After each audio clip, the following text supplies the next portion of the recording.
There we go. Enter scene. Welcome to Tips from Your Boyfriend. Yay! Episode 9. I'm Chinggis. I'm Bethany. And today we're going to talk about All the things. all the things. We're going to talk about, I think, mental health, and then we're going to talk about a little bit about attachment styles, exactly. Yeah. Let me get my water. You're leaving? Not leaving. Babe! I'm just out of the shop. This is my anxious attachment style coming out. Just kidding. Excuse you. So usually we start with like the health and wellness portion of it, but I feel like because I just took my little attachment style quiz, that we should probably start with that instead. Yeah, let's do it. Yeah. And so, wait a second. What was the tip of the day? Tip of the day was about mental health. And I think what I wrote in my tip of the day was like, mental health is like a house plant. It requires care and attention. And if you don't, it'll wither. I like it. It fits. Kind of corny. But it's okay. Not very original either, but it's okay. All right, so. Is there just like a lot of light coming from the right side, or is it just me? It does seem a little bit more than usual. It does? That's fine. All right, that's fine.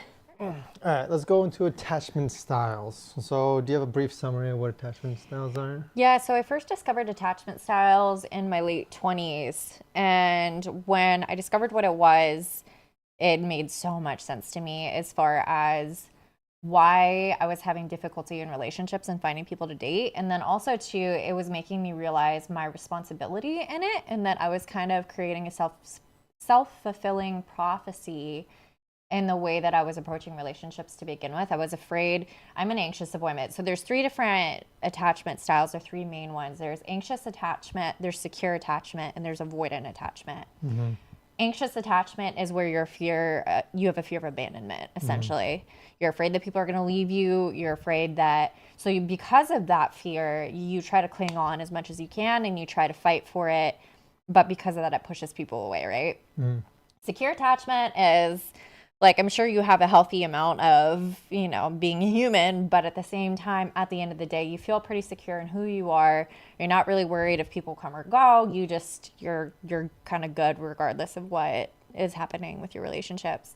And then avoidant attachment means that you push people away because you're afraid that they're going to let you down or disappoint you. And so you run whenever there's people try to get too close because you're afraid that you're going to let them down or they're going to let you down. And so you just push people away before that happens. Yeah. So when I realized that I was doing that, it helped me become more aware of my actions, but then also too, it helped me realize in situations where I felt like I had actually held up, quote unquote, my end of like a relationship, or like I felt like I had done what I consider to do my best. Mm-hmm. Sometimes it helped me realize too, like on the other side, where they might have been coming from based on my actions, so it was really helpful for me, I think, in realizing my personal responsibility when it came to relationships, but then also too giving me a little bit more peace of mind when things didn't quite work out. I could kind of see the dynamics from a higher perspective. Which helped me to accept things a little bit easier. I've never actually did any sort of research into the styles. Like I know like there was like a brief period where everybody was talking about it, and then like everybody took the quizzes and all that kind of stuff, but like I never really got into it. So I think that today when I took the quiz, now I kind of start to understand a little bit more about it. Mm-hmm. But like, isn't there like a book that talks about it? Yeah, there's a book called Attached, and it has a photo of a magnet on it. I've never read the book, but I've heard great things about it. Okay. The other thing, sorry, just one more point. They say that your attachment style is developed before the age of 2. So your attachment style is based on your primary care provider, and the ways that they adapted to your needs when you were under the age of 2. So it's not a PCP like in the medical world, like primary care provider. Oh, sorry. It's like a it's basically a parent or a guardian. Whoever was your primary caregiver, not doctor. Parent or guardian, mom or dad or a guardian figure. Yeah, exactly. Or caregiver, as they're called. Yeah. So depending on how they responded to your needs. So, like for example, anxious attachment is usually caused by your primary parent, caregiver. Your caregiver, just say caregiver, yeah. Being, what's the word? Inconsistent. in responding to your needs. So they were never consistent, which kind of creates like abandonment issues. And then with avoidant, I think it's to the point where it's like you were kind of left on your own. Not you specifically, sorry. Yeah, I get it. But for someone who's avoidant, I think it's something where it's like you had a lot more independence or time where you kind of had to figure things out on your own, essentially. So I just took the quiz. Yep. You want to review the results? Yes. I don't think there would be any surprises, but I think the magnitude of it might be interesting. So I'm avoidant, dismissive style, which makes sense. So they had you like take a bunch of questions about like your mom, your dad, your romance, your relationship questions, and then like general questions also about like how you feel about like in general how you are. And then like it asks you like to answer like, do you agree? Do you slightly agree? Do you like mostly agree? To these questions about how you feel about your parents in these kinds of situations and how you feel about everybody else. And so they give back the results. And I don't know if you can see that. There it is. Avoidance style. And then you can see like all the dots on there. There's a couple of dots that represent your mom and dad, represent general, and then represent your romantic partner. And so you can see that the red dot for me was mom. And then you can see like the, let's see, let me show this again. On the chart along the bottom is anxiety. So the further left you get, the less anxiety there is. The further right you get, the more anxiety it is. So you can very clearly see that all my dots cluster over to the left. That means that there's really not a lot of anxiety. But then the y-axis is the avoidance.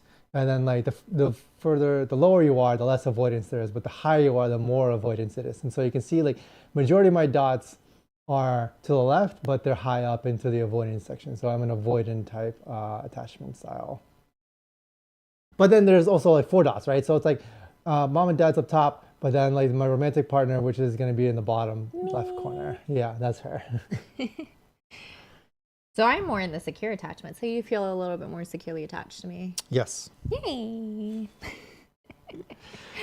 And there's like a lot of questions that I ask about the kind of stuff like, how do you feel like you can rely on this person? Do you think they're going to abandon you? Like, how do you can you go to this person for your issues and all that kinds of stuff? And it's like when I answer all those questions from my parents, I feel like I don't really rely on them for any sort of like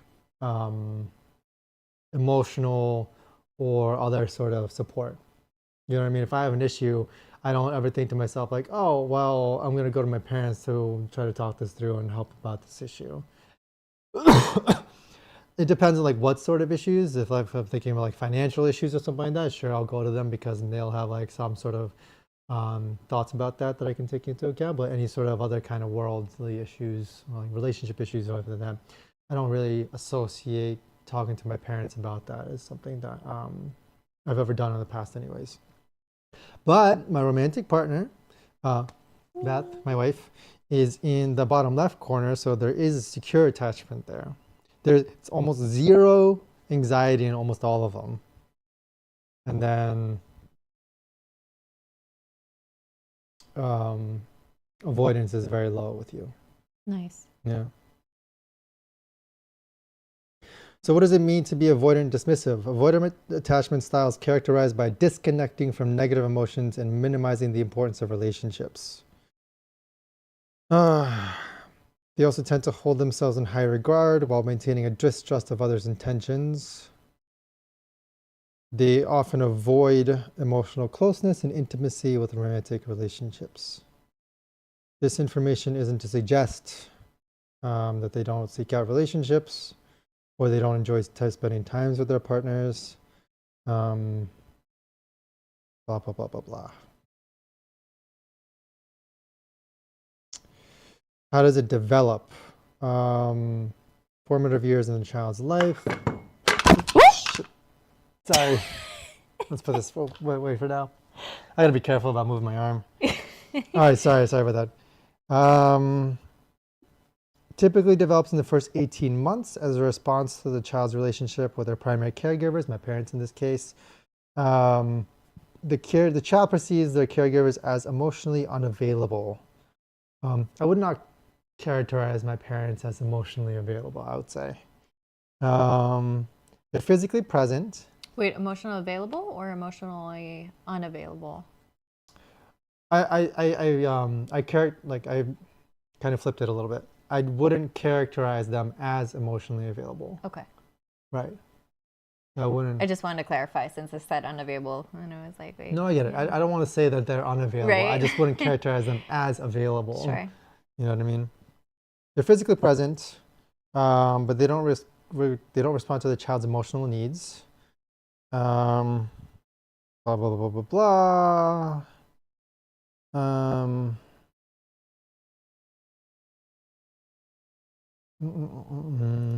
So I think in some of the ways that I see this with you specifically in our relationship is I don't think you've ever been the one to kind of run away, but I do think that when we first moved in together, it was kind of your instinct to run away in a way.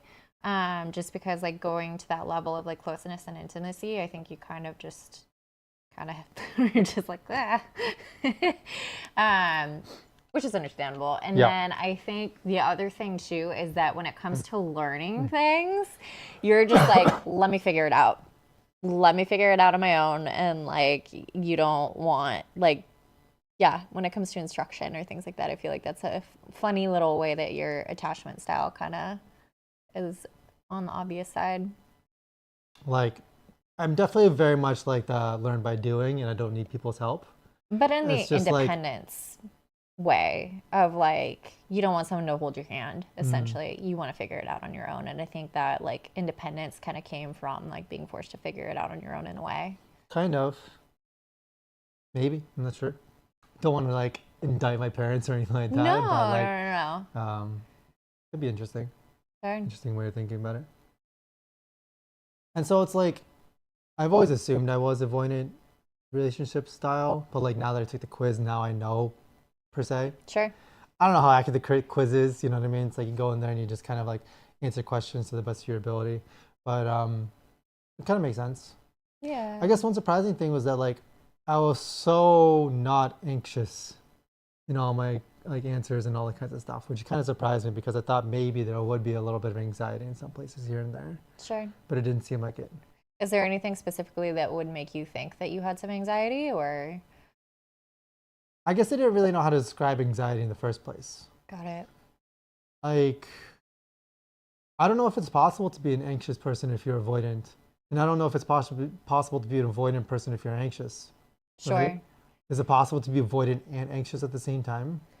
I don't know, because I think for me, so I'm anxious for sure. Which means that when someone kind of shows me signs of pulling away, I want to just bring it back in. But in some regards too, if I can feel that someone's pulling away, part of me also wants to be just like, well, I'm going to pull away first. So I do feel that sometimes, depending on who it is. I feel like for me, that's actually a very like from person to person scenario. Yeah. So this little grid actually says that like the bottom left corner is secure attachment. Right. And so everyone always talks about secure attachment, right? But then people say there's anxious attachment. But this grid says there's preoccupied attachment. It's not anxious. Interesting. It's just like you're not avoidant, but you're anxious. It's called preoccupied attachment. Versus the opposite of that, it's like where you are avoidant, but you're not anxious. That's called dismissing attachment. Yeah. Which makes sense.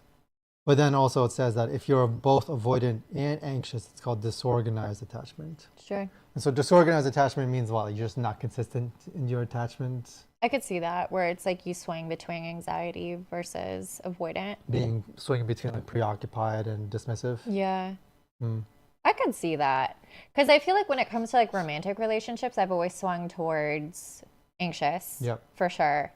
And then when it comes to friendships, I think that's where I actually tend to be a little bit more like easier to just cut people off on my own. That's interesting. I feel like with friendships, I'm a little bit more preoccupied compared to with like relationships, I'm more avoidant. Interesting. It's weird. Yeah. Yeah, I don't know. They say that your attachment style is developed from when you're super young, under the age of 2, not really much you can do about it, right? But they do say that you can move towards secure attachment in the way that you look at things. And I think the biggest thing there is just awareness, for one, just kind of realizing when you're reacting to things from an anxious place or an avoidant place, and making moves towards secure attachment. And they also say that another way is to be with a secure partner. Yep. If you're with a secure partner, then that's going to help you, whether you're avoidant or secure, to kind of move towards that. Yep. Which I think for me really helped. He's definitely very grounding for me. So I know that you're avoidant, but for me, you've never made me feel like you were gonna go anywhere. Like I never felt like abandonment was like imminent with you. Right.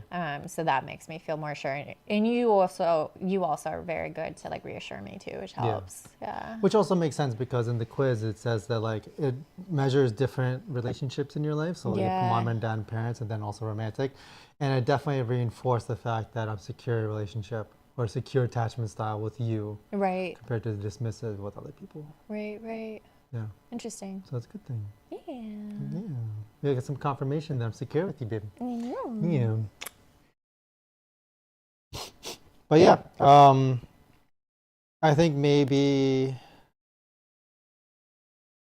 because I think I had to learn how to become more secure, how to, it's not dependent per se, but how to open up emotionally with people and learn to rely on other people in that kind of thing, right? But I'm wondering like if I can kind of not massage my relationships with other people, but like kind of not fix them either, it's not really, but like move them towards more secure compared to avoidant or dismissive, as they call it. Mm-hmm. So it's like me and you now have experience with each other and like figuring out how we have like a secure relationship with each other. Like how would I apply kind of my experiences with my parents? That's an interesting thought. That's a tough one, actually. Yeah. I don't know. Because I feel like, especially when it comes to relationships with family, there's just so much like instinct that kind of comes into the way that you react to things. So it's like for you to make changes and be more intentional with family members, I feel like it requires just so much effort to like actually stay present, not to like just fall back into patterns. Yeah. But to make a conscious effort to change things and the way that you approach it. So how though? I don't know. I guess reaching out to my parents. I'm avoidant with my parents, and so I rarely ever talk to them. Like, I don't want to. Maybe it's just interesting. It's an interesting relationship. I don't think I have like I don't know. I don't know how much I want to say. No, you're good. I think that. And I think too, some of it's cultural from the way, because I know that your parents and my parents are very, very different. My parents are West Coasters for one, and I think that's a different level from East Coasters. You definitely get the warm, cold kind of aspect with it. Yeah, but it plays out in different ways for sure. Well, my parents are also immigrants. They're not like East Coast parents. You know what I mean? Right, true. They're like Eastern European immigrants. Yeah. And so, like, it's a completely different culture out there. Yeah, 100%. Much more, I wouldn't say cold per se, but very different. Yeah. Yeah, because I wouldn't call your parents cold. No, I wouldn't say so. Independent, definitely. Sure. Yeah. Yeah, so I don't know. I remember, like, the last time we went to see my parents, my dad's just like, you should call your mom, like, once a week. Yeah. And, like, I haven't called her since that time. How many months ago was that now? Like, it was Thanksgiving. We went to dinner with them once after. Yeah. But like, I don't know. Call my mom once a week. It just never comes up in my head. Yeah. I don't know why. If I wanted to like do that, I'd have to like really like plan for it, think about it, schedule it.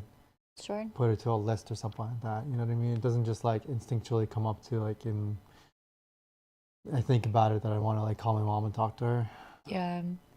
No, I think that's where kind of going back to like how do you change things? I think just being number one conscious of the dynamic, and then number two like being intentional with it, with the changes that you want to make, because it's not just going to happen. Yeah.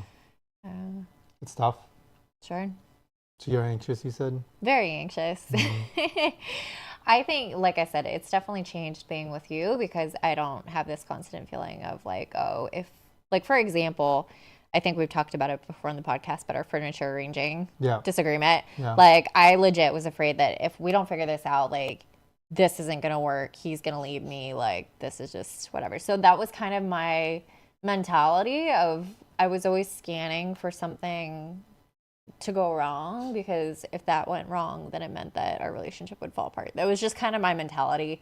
And it was interesting too, because like when we first started dating, like very, very, very beginning of first starting dating, I was just so open minded and like, yeah, we'll see where this goes. I'm not going to put any expectations on this anymore. I'm just going to have my fun. So you didn't know I was anxious for like the first No. 6 months of dating. And then when I realized I was falling for him, that's when it was like, oh shoot, I actually have something to lose now. And I think that perspective was what started stirring up that anxiety, was feeling like, oh, I have something to lose. And that's when you're like, oh, this girl's anxious. I did not know this about you. And I'm like, surprise. We gotta stop making that surprise joke. But yeah, no, I definitely saw more anxiety out of you, like kind of like a year into our relationship or whatnot. And so like it wasn't really new to me that dealing with anxiety before. So I've had experience with that. And so I definitely wanted to stay secure with you Yeah. and just let you know that you like just get comfy. You know what I mean? Yeah. Get comfy in this relationship. That's definitely a We're mantra good. that he has with me, is like, hey, get cozy, babe. Yeah, I guess exactly. I mean, the ring helps also, right? Yeah. Whenever I get anxious, he's like, babe, he's like, look at your ring. But yeah, And I used to say that a lot more. Nowadays, not so much. it's true. I do think getting married actually helped a lot with my anxiety. I do think it did. Just that extra level of commitment, and I'm not going anywhere. Yeah. Yeah. And then I feel like any sort of like anxiety is becoming kind of like a joke to you nowadays. Yeah, because before, my anxiety almost used to be like the third person in our relationship. Like it would be you, me, and my anxiety, I feel like. And it's just this thing that we'd always kind of address of like, your anxiety needs to get under control, or like, oh, I'm feeling super anxious today, my anxiety, blah, blah, blah. And I feel like it's become less so, but definitely, especially for certain seasons of our time together, I feel like that was kind of like the unspoken party in our relationship. I wouldn't say it was that bad. But Okay. yes, every now and then I have to remind you, like, hey, babe, calm down. Yeah. Like everything's okay. Yeah. Yeah. So I think from there we can kind of segue into mental health. So for me, like, Hold the thought. I need to fix something really quick on the computer, and then we'll you segue. ditched me like 3 times today, I and I'm know, gonna I fix know, this I photo know. while we're at it. It's just that like Here we I go. didn't have this up on the screen, so I wanted to put it up on the screen. Oh, got it. Like we're still streaming, we're still good. It's just that it wasn't showing it on there. Like I didn't have that user interface open. That's Oh all. my God. Anyways, segueing to mental health.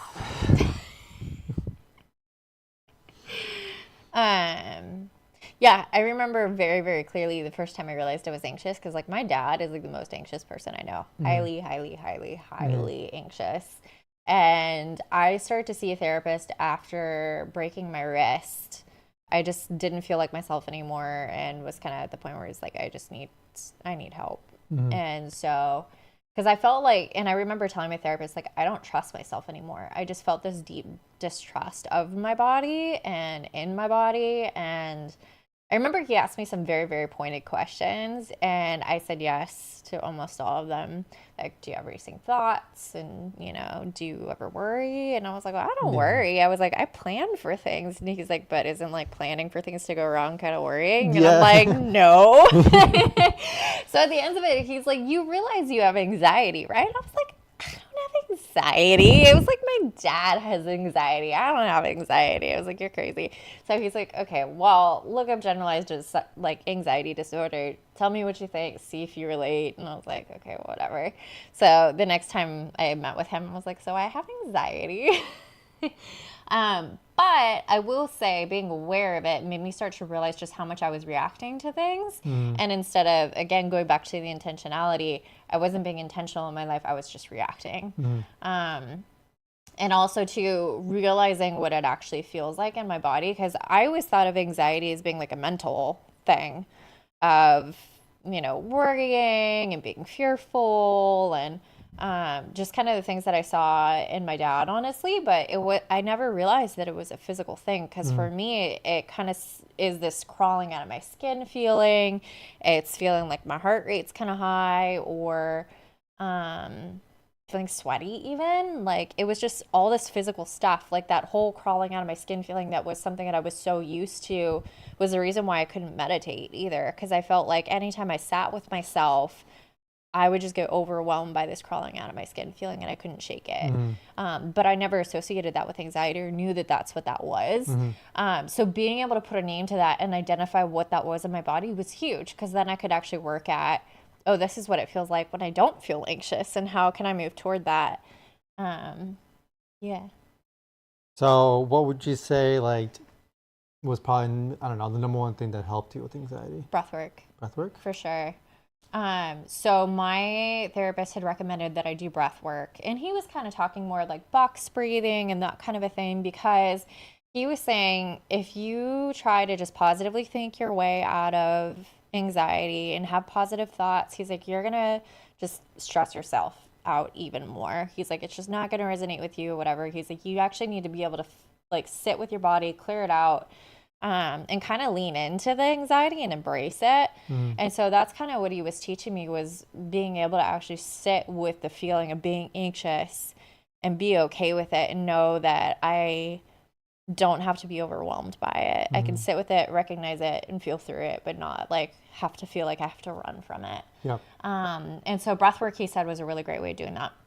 So I went to a breathwork class at a studio in LA called Unplug Meditation, and it was actually called heliotropic breathing, where it's like you take a breath through your stomach, you take a breath through your chest, and then you exhale, and you do this for like 20 minutes. It's almost like a hyperventilating situation. You're not hyperventilating, Yep. but you go so hard that you're almost in like a trance-like state, and your body is so oxygenated. I remember at the end of the first class, my mind was so clear. Like I didn't have any racing thoughts. I just felt total stillness. My mind was clear. And I remember just like breaking out into tears because I'd never felt that kind of peace before. And so once I started incorporating breath work, then I was able to actually start moving into meditation and being able to sit with things and then start releasing it that way. So breath work for me was the intro to meditation and being able to sit with it and then go from there. That being said, anxiety is still something I struggle with.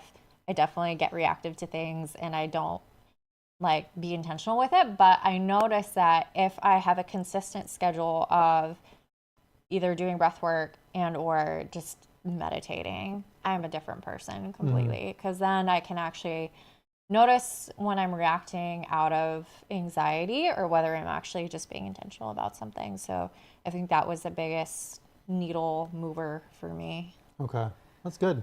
So it's improvements, right? Yeah. So I think that's like always good about good thing to do in order to. I don't want to say make progress in life because it's like Sure. I don't want to say like progression is like good thing, not a good thing, but like something that we should really always be focused on. It's more like healing essentially. Yeah, 100%. It's just like instead of having like this open wound or something else like that, that's always just like uncomfortable and painful. It's like you're healing essentially yourself. So getting back to this normal state in which like you can just pursue whatever else you want because you don't have to like heal from like something issue. Yeah. Issue. Yeah. I think one of the other tools too is just in kind of coming back to the meditation side of it, but just being present and realizing when I'm a little bit too much in the future, when I'm a little bit too much in the past, and really trying to just be in the moment instead of somewhere where I'm not. Yeah. All right. Any other thoughts on anxiety? I've never really suffered from anxiety per se. I've had anxiety attacks when I was like completely overwhelmed with things that I needed to do, but that's pretty much it. I remember I had an anxiety attack at work once at my last job at Tufts, where I was doing my MBA at night and I had like two papers due and like a final exam done. And I was busy at work and like I just couldn't handle everything all at once. And so I had like this panic attack at work essentially where I like went up to my boss and just like, I have a panic attack. Can I go home? And he's like, yeah, go home. Yeah. And so it's like, it's not really the anxiety per se. It's much more just like all of a sudden like I can't, like, I'm hyperventilating, breathing at my desk, being like, I can't do everything all at once and I can't meet all these deadlines. And it becomes, it's like, well, even if I stay up all night and do all this work, I still won't be able to catch up. And then it's like, all of a sudden I start panicking. Right. What would you say is like the big thing that you do to take care of your mental health, or signs that you know that your mental health is off, or? Well, for panic attacks, to avoid panic attacks, I just try to keep up with everything that I need to do, right? It's just like, I understand that I have like a to-do list or like things that are piling up that I need to do, but it always feels manageable to me. And the moment it starts to become unmanageable to me is the moment where it's like my mind starts going clear and puts everything out of my mind, and like everything else out of my mind, and I just fucking start going through the task list in my head just to get rid of it, because I know that, like, okay, well, if I ignore this much longer, I'm gonna have a panic attack. It's like I want to avoid that Yeah. as much as possible. For me, though, like, anxiety isn't really like a day-to-day or something that I really suffer too much from. I think for the biggest thing from my mental health that I dealt with was disassociation, in which, like, I would be in stressful situations and I would just shut down and kind of like retreat into my mind and not deal with it in the moment. And so I just wouldn't react to things. Yeah. Um, and I think I still have that problem, not as bad anymore, because I feel like I have dealt with it a little bit, but it's always been an issue for me. What would be something that would trigger a reaction like that, and what do you do to kind of pull out of it? Um, any sort of stressful situation where like I just don't want to deal with it, I will disassociate and like avoid it essentially. Um, I don't know. It happened a lot when I was a kid. Nowadays, not so much. And it was always like when I get in trouble with my parents that I would start disassociating. You know what I mean? I think my parents would yell at me and I'd just disassociate. Instead of like reacting or yelling back or anything like that, I just like retreat into my head and just wait out the storm in there. Sure. I don't know how else to put it. Yeah. It's just like my mind is just like back there, like and I just think to myself, like my body can just handle whatever is happening. You know what I mean? Like, you can just deal with it. Yeah. And then what do you think as far as like mental health in general that you do now? Like things that you know make you feel like clear, on point, present, whatever. I think the way I started to deal with it is by meditation. And by meditation, it wasn't so much guided meditation or breath work. It was very much clearing of your mind and then actively trying to stoke your emotions, essentially. So you go in there, you sit down, you have no distractions, you close your eyes, you can sit there and just wait. And then kind of let whatever first emotion or whatever first thought you have like enter your mind. Like don't police it. Don't like guide yourself in a direction or anything like that. Make it blank. And the first thing that comes to your mind that has some sort of negative emotion to it, you just take it in bite-sized chunks and just deal with it or like dwell on it for a little bit. Don't avoid it. Yeah. And so like whatever comes your way, just start chipping away at it essentially. And like for me, for meditation, it took me a lot of different tries. Not a lot of tries, a lot of sessions of meditation in order to just chip away at a lot of different things, because the same things would come onto my head every single time. And so like every single time I'd go in there and I'd just essentially confront the emotion that I have about that situation, confront the image of the person, confront their face, confront the situation, and just like deal with it. Yeah. Because it's like, it's just sitting in the back of my head, right? Right. Like weighing on my mind. Even if I'm not thinking about it, I know it's there. And like, I need to get it off my mind. I just need to get it off my plate. That was something that I really appreciated about my therapist, is that whenever there was something negative, I was always taught that negative emotions is just something to like, oh, it's bad emotion, so like get it away type situation. And my therapist really encouraged me to like, no, you need to sit with it. You need to actually acknowledge it and sit with it and feel through it. And kind of like what you were saying, actually deal with it instead of just letting it be just constantly there and you just kind of trying to push away, and you end up spending more energy trying to suppress it than anything. Yeah. And the way I also thought about it was like, it's a muscle. Yeah. It's like, I don't really know how to describe it per se. It's like emotional labor, emotional intelligence, emotional strength, where it's like dealing with things that make you feel a certain way when you just constantly avoid it makes you not able to have any sort of emotional strength whatsoever. So like Yeah. the smallest thing will make you disassociate, the smallest thing will trigger anxiety, the smallest thing will make you like angry or something else, you know what I mean? Or like sad or cry or something. But like the more you deal with it, the more experience you get with it. It's like lifting weights, you get stronger and stronger. Yeah. And so like all of a sudden the small things don't bother you anymore Right. because you're able to handle it at the time. And you don't have to dissociate, you don't have to get anxious, you don't have to get sad or depressed or anything like that. And then the more you deal with it, the more and more strength you have into it. And so now you're able to deal with stronger and stronger situations, worse and worse situations without having to essentially get back into bad habits. Yeah, 100%. I think another thing too, when it comes to mental health and just taking care of yourself, I think sleep, honestly, is one of the biggest things that you can do for your mental Yeah. health. I feel like a lot of people kind of disregard the importance of physically taking care of yourself to keep your mind right as well. So, getting enough sleep, working out, all that kind of stuff is just so important, even just for your mental health. Yeah. But that's just basic health also. Yeah, It's but like um, get adequate sleep, get adequate nutrition, get adequate exercise, get right, adequate sun and fresh air. And then it's just like, that's like not the bare minimum per se for like a healthy lifestyle, but it right. is kind of like a bare minimum for a healthy lifestyle. And I'm not saying that people who don't reach that bare minimum are failing at anything. I'm just saying that like that is like the goal and that is what you need in order to maintain in order to like kind of like live your life. Right. But I think a lot of people only think of that as being physical health, physical wellness, Yeah. but it translates to mental wellness as well. Because if your body's sick, your mind's going to be sick as well. And a lot of times, right? Yeah. Not always, but it definitely has an impact, huge impact.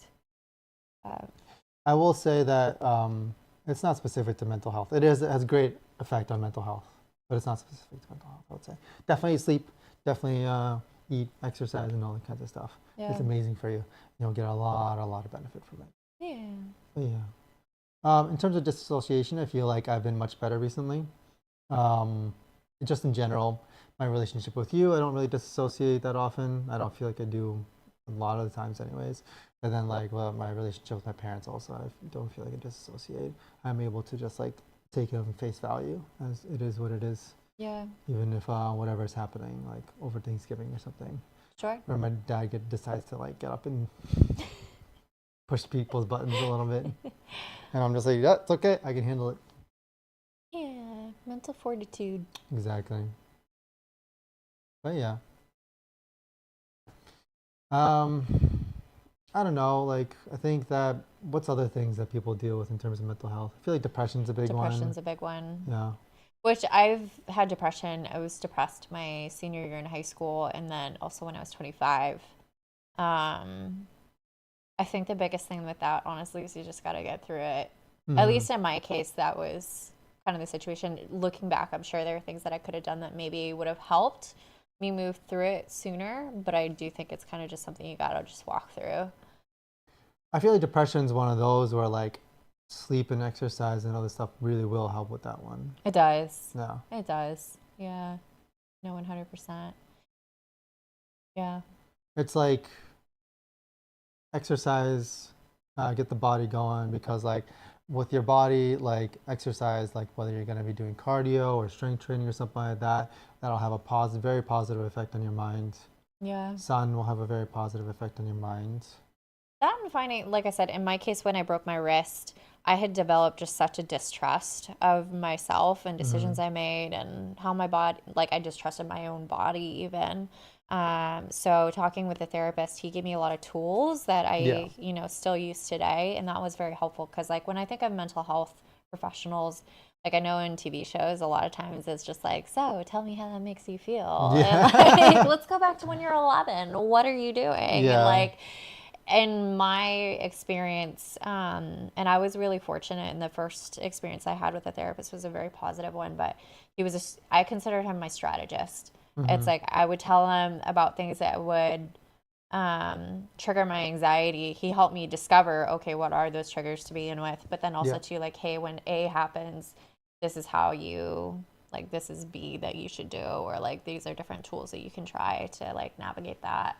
Um, yeah, I will say the second time I worked with a therapist, I just kind of felt like I needed backup in a way, just like mental backup. It was a transitional period for me. And she was a little bit too much of like a cheerleader, I would say, where she was just like, yeah, go Bethany. And that kind of wasn't what I needed. So I would say if you don't vibe with a therapist, maybe try another one that is a little bit more of what you need, because you don't want someone who's just like telling you like, oh yeah, you're doing everything right, keep going. Like, you want someone who gives you tools. Yeah, no, I agree with that one. To each their own, too. Right, I think I right. went to a therapist once. I was supposed to go to that therapist like a couple times for a couple sessions. I went for the first session and I just never went back. Do you know what you talked about during that? I don't remember. I think she was just trying to get to know me at one point, and I Yeah, thought it was kind of useless and I couldn't talk to her, yeah, and I didn't really want to go back, so I didn't go back. that's tough. Yeah. But yeah, getting support, when you need it and not being afraid to do that or ashamed to do it. I do think like therapists had, or therapy in general has less stigma than it did before.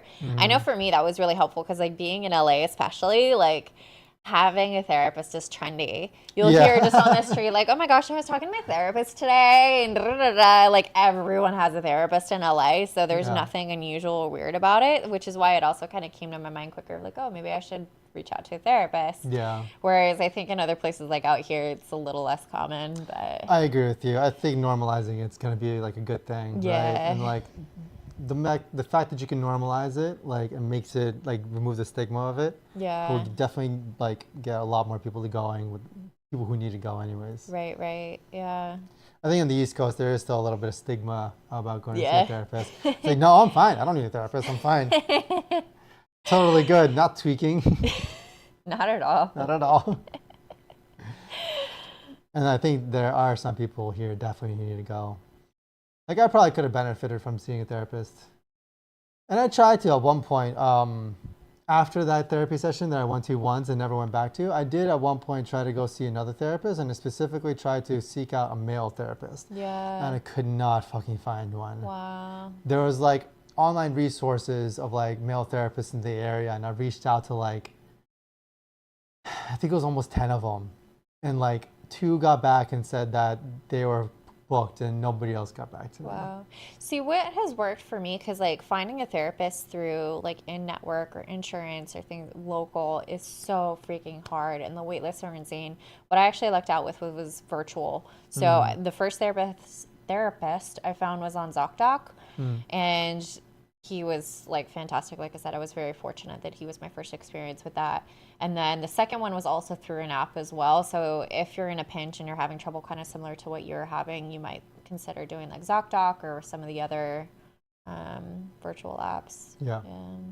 definitely. And I think that like,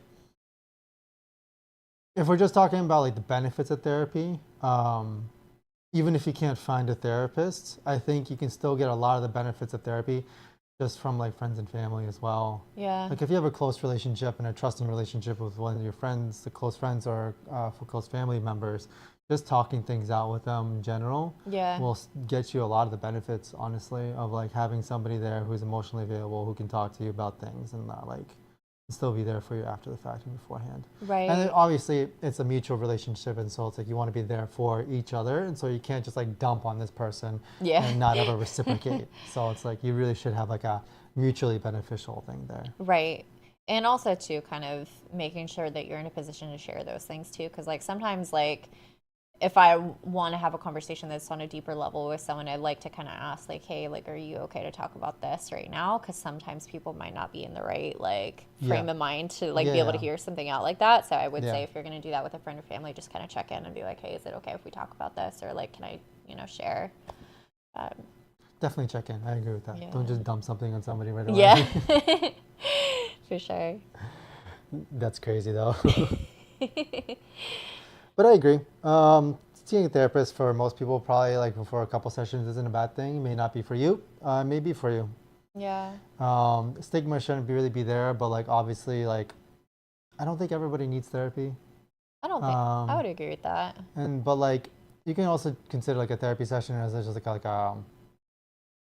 like a mental health check-in, like checkup. Yeah. Like you're supposed to go to the doctor every now and then to get a health checkup. You can probably still go to see a therapist every now and then to go to get like a mental health checkup. And I would say, especially like when I reached out to the therapist during the second time, I feel like there were just very transitional periods in my life. So it might not be something where it's like you need to see a therapist forever. It could be something where there's just something specific that you're going through at that time in your life where you just need that little extra something in your corner. Yeah. Yeah. And then it obviously also makes sense to be very honest with your therapist. Yeah. Just like, okay, so imagine this. You go to your doctor and like your knee hurts and your doctor's like, are you okay? Is anything hurting? Blah, blah, blah. And you're just like, no, I'm okay. Yeah. It's like, your fucking knee hurts and you're telling the doctor you're fine. Like, no, just tell him your knee hurts. There's nothing wrong. There's no showing weakness when you go to your doctor specifically for your health in order to fix your freaking knee. Yeah. You know what I mean? But then there is this weird stigma with therapists where it's like your therapist asks you, is everything okay? And you, for some reason, want to be like, everything's fine. You know? Yeah. My mental health knee hurts, Yeah. but I'm not going to tell you about it because I want to just pretend I'm fine. Yeah. Well, kind of going into that, I think a lot of people go into therapy thinking, oh, my therapist is going to fix me. Yeah. Or like when I go to the doctor, my doctor's going to fix me. Yeah. And it's like, no, take personal responsibility for your health. When you Right. go to a therapist, Right. expect that it's still going to be on you to do the work. Yeah. There's no one else who can do the work for you, and someone has to do the work because it's not going to just like magically like fix itself because somebody tells you something. It just, life doesn't work like that. Which I feel like is also a very West Coast kind of thing where it's like you go in, you take responsibility for your own health and work on it versus East Coast things very Yeah. much like drugs. Yeah. Like, Yeah. it's just like, oh, like I'm sick. Can you give me something for it? It's Yeah. like, well, if you just lived a healthier lifestyle, you may be less sick. You know what I mean? Yeah. I don't know. 100%. Definitely need like it's a cultural thing. I feel like, Sure. and like I know that a lot of people listening are gonna be like, well, we take responsibility for our own health, which is like really good. But then there's people out there who don't want to do it. We need a wake up call. Yeah. And like, I don't want to be mean to them, but like, wake up. Yeah. Yeah. No, absolutely. It's hard. I don't know. So many people these days are taking like drugs for depression or anxiety kind of stuff. Yeah. And like all of those like medication rates have skyrocketed in the last like 30 years. Yeah. And so, And not to say that there's not a place for that, but I feel like, and I really wish that our medical system reflected that you have to prove like, okay, I work out at least twice a week. I go for walks every day, like doing the things that you know can improve your mental health as well, if not better than being medicated. Exactly. I wish that people kind of had to take those steps before medication's even an option for them instead of just being like, here. agreed. I would say, and maybe this is not being very generous, but I would say that like a good 50% of the people who are on antidepressant or anti-anxiety meds don't have to be on them if they like cultivated good like mental and physical habits. Right. I agree with that. Yeah. Not to be mean to people, sorry. Yeah. Yeah. And like I said, 'Cause we're if- not saying that there's not a time and a place for Yeah. medication. If people- Absolutely. If people come watch this and like call us out on this, I'll be like, sorry, but like, I don't know. Yeah. But again, just kind of coming back to like, you ultimately are the person responsible for your health. That's it. Mental health, physical health, all of it. Like, you're responsible for it. No one else is. Your doctor isn't. Your family isn't. It's on you. Agreed. And I know there's gonna be somebody who watches this eventually who'll comment like, no, like this is like your brain chemicals aren't balanced. Like that's what you're like. And I'm just like, I agree. If you're like clinically diagnosed with your chemicals in your brain being like not correct, Yeah. then yes, medication is the right thing for you. Yeah. If you have not gotten that far or have never tried to go that far to figure that kind of stuff out, Yeah. you're not in the bucket where it's like you definitively need like medication for Right. it. Well, like I said, if you're unwilling to try changing your exercise routine, changing your diet, whatever, stop drinking alcohol, whatever it is, if you're unwilling to do that, but you're willing to take medication, well, you might have some things you might want to consider. This segues perfectly into Ozempic, but I don't know if we want to talk about Ozempic. We can go there. No, let's not go there. Let's talk about it for like 2 minutes and then let's call it a day. Sure. So what is Ozempic? Ozempic is the drug that it's for diabetes specifically, but they've turned it into a weight loss drug, essentially, where you get injections. I believe it's every 2 weeks or once a month. I think it's every 2 weeks. Yeah. It's very costly, and apparently it's a miracle drug for weight loss. However, at the end of the day, number one, as soon as you go off of it, you're gonna gain it right back. And then two, for people who have self-image issues, despite you losing the weight, are you really going to feel better about yourself? Because when it comes to like diet and exercise and feeling good in your body, it does so much for your brain. Whereas like if you're shortcutting it by just taking this stuff that makes you skinny, essentially, you're still not going to mentally feel good. You're not going to feel great. You're not going to feel healthy. And not to mention it also messes up your liver. So, I also love the fact that like people who need Ozempic can't get it because everybody's just like getting it prescribed for weight loss. And so it's like a lot of those people who need it are just getting screwed because of that. Yeah. I had a client, she was a personal training client, and I remember when Ozempic first came out in LA, she was like, thank God they finally have a cure for obesity.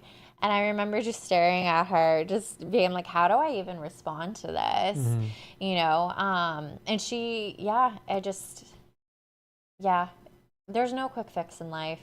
There's no quick fix in life. It's just, it doesn't happen. It doesn't work that way. Yeah, and then my other favorite thing about it as well is like, I don't know if it's maybe pertaining to all the people in LA, but like if you ever go on social media and you troll around a little bit, you'll see people like really defending it. Yeah. Like really defending the fact that like they lost weight on this drug and just like super being like. Yeah. But at what cost? And that's the thing. That's the thing. It's like, yes, it's a quick solution at the cost of your liver, at the cost of the fact that you're probably not any happier than you were before. And then again, you're completely dependent on it. Once you come off, your body's going to go right back to how it was. And then it's very expensive. I agree. In general, I very much agree. I'm like philosophically against like, I don't know, there's like drug that like encourages bad habits essentially. Yeah. But, and this is why I don't want to talk about this too much, is that like there is an obesity epidemic in America. And you can very clearly see like obesity rates skyrocketing over the past 50 years or something like that. Yeah. And it could help with like the health outcomes there. I think based on how it affects your liver, I think you're going to see the money just moved in a different way in the way that it's spent in like long-term health issues. I don't think it's going to improve health issues. I think it's just going to shuffle it into different areas. You think so? I think so. And there's no way to kind of like mitigate the liver issues? I don't think so. Mm-hmm. Because like you can do things to support your liver, but at the end of the day, if you're giving it all this like toxic burden that it has to like shuffle through, because also too, it's just like if you're on Ozempic, you're gonna think, oh, I can eat anything I want, right? And so that's the other thing too, is that like I feel like people are gonna take it as an excuse to like do whatever bad habits they're doing, but do it even harder. Mm-hmm. But isn't Ozempic also supposed to kind of curb your appetite? Does it? I don't know. I'm not sure how it works. I'm not sure the mechanism behind it. I'm not sure how it works either, but like I feel like it probably curbs your appetite and it helps a lot that way. Possibly, but even so, what people are reaching for probably isn't the healthiest thing ever. I don't believe that it's gonna like cost less as far as like medical expenses goes. I don't know. I'm hopeful. Maybe it will. I think it's just gonna shuffle it. We'll see. Yeah. I think that obesity is a large driving factor of medical expenses. And like the reason why a lot of times like health insurance rates are going up. Yeah. But again too, is it a sustainable habit for people who are obese and actually like needing to do it? Exactly. So it's like once they can't afford it, then they're gonna go right back to how they were and it's gonna overbeam back even worse. I know. The only solution don't give me this saving money argument. The only solution to a lot of these things is just like cultural shifts in thought. You know what I mean? 100%. It's like if there are cultural shifts towards like good habits and healthy things, then we would all kind of benefit as a society for it. Yeah. If there are cultural shifts towards bad habits and degeneracy, then we're all going to suffer for it. Yeah. But like I don't see any like cultural shifts towards the positive. You know what I mean? They just don't exist. Like in Massachusetts.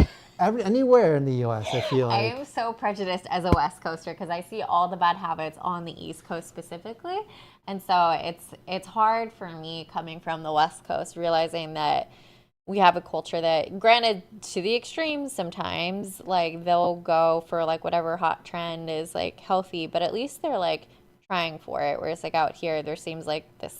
I don't know. I'm not gonna get into it. We should probably end the episode now before I start ranting. I mean, the last comment that I want to make about this is that, like, in health in general, right, is that, like, historically, there's always been, like, economic haves and have-nots, is what they're called. They're the people who have things, have all the money, have the good jobs, have the prestige, have, like, the respect, and then there are the have-nots, who are generally people who don't have all those things. And, like, the split, I feel like, is usually, like, in the past, I think it's been, like, 80-20 rule. Now I feel like it's the 90-10 rule, where like 90% of the population are the have-nots, and then 10% of the populations are the haves. You know what I mean? And so there's always been this economic separation between the two. And now I feel like not only is there going to be an economic separation of the two, now there's going to be like a health separation of the two. There's going to be the health haves, 10% of the people who are generally have like a healthy a culture of health around them, you know what I mean? Yeah. Who exercise, who sleep, who eat well, and who do it because it's culturally like strong, like kind of values that they pass off to their children all the time. Sure. And then there's going to be 90% of the population who are the health have-nots. Yeah. And who don't have that kind of like benefit to it. And to be fair too, I do think that that's a big part of like American culture, right? Because like if you go to other places like Europe, health is more of a value. Mm-hmm. Health is something that people prioritize, whereas out here it's not probably higher on the totem pole compared to money or career or other things like that. Yeah. Yeah, I don't know. America's a different beast. I feel like there are pockets where health is a really big thing, Yeah. whereas the majority of it's really not. Yeah. And it's tough. Yeah. It's really tough. Yeah. No, 100%. And I think that's a conversation that honestly we should have in another podcast because like you and I will read things on like Reddit. You'll show me an article where people are talking about like a positive health change, and then you'll see all these arguments against it saying, oh, it's a scam or oh, it's this. And like to me, it just breaks my heart that there's such a pushback against being healthy because people are just so skeptical of everything. That's unfortunate. Yeah, it's unfortunate. It is what it is. And definitely like cultural shifts and like all these things that like positive posting, or like posting about things that are like that you did that are good for you. Yeah. It should be reinforced instead of like shot down. Yeah, 100%. You know what I mean? And then like all the negative posting, all the complaints about like how all these things are bad happening, they should not really be reinforced either. There should be like this culture of like lifting up people who are improving themselves. I can't really say improving themselves, like improving their health or deciding to live like a slightly more meaningful, healthier life. Right. And kind of like shifting away from focusing on the people who are not doing that. Right, right. Yeah, sorry, one more point. It's just wild to me. When Adele, the singer, lost a ton of weight, people just went after her of you've like betrayed us, you betrayed yourself, you don't love your body, you're against body positivity. And she's like, I'm trying to get healthy. And the fact that she got clapped back for becoming a healthier version of herself is just wild to me. That is mind-blowing. And again, just kind of shows where culture is at and the ways that we need to shift. Agreed. And yeah, let's leave it at that. I was going to have another comment about that, but let's leave it at that. Yeah. It's a good example. All right. When do you think you want to stream next? Want to do Wednesday? Wednesday night? Yeah. What time? Around 6 or 7? I think? Yeah. I feel like we should stop saying when we're going to stream because No, we haven't been consistent with it. I think we need to get more consistent, and I think we need to get better about being a set time, because like I think that once we kind of publicize and get maybe some sort of audience, they're going to want to tune in when we say we're going to be streaming, you know what I mean? Yeah. If we say we're going to start Unless at 6 we do like pop-up streaming. But Because then how like, people do like pop-up shots. They're like, oh, we got a pop-up like taco truck today at our work. It could be more exciting. but even a pop-up taco truck is just like they let people know like the days ahead of time. Taco truck is coming. This is true. It'll be here at 6 o'clock on a Tuesday. Like, come get your dinner. It's true. So All it's right, like, Wednesday, 6 or 7 o'clock. I'm thinking 7. I So, would say 6. 6? Yeah. Because I feel like last time, I think we were talking about not working out on Wednesdays and then streaming earlier rather than later, which I think worked out really well for us last Wednesday, actually. I'm personally thinking workout in the mornings, not in the afternoons, so we agree on that part. Yep. And then 7 o'clock will probably be better because it's a little bit later after dinner per se. So it's like let's if people want to tune in, Okay. let's do 7. Okay. That way people can tune in a little bit better. Unless they want to like watch over like dinner or something. Like a lot of people just I don't know. Sounds good, babe. I'm Bethany. I'm Chinggis, and we'll see you next time. Yay.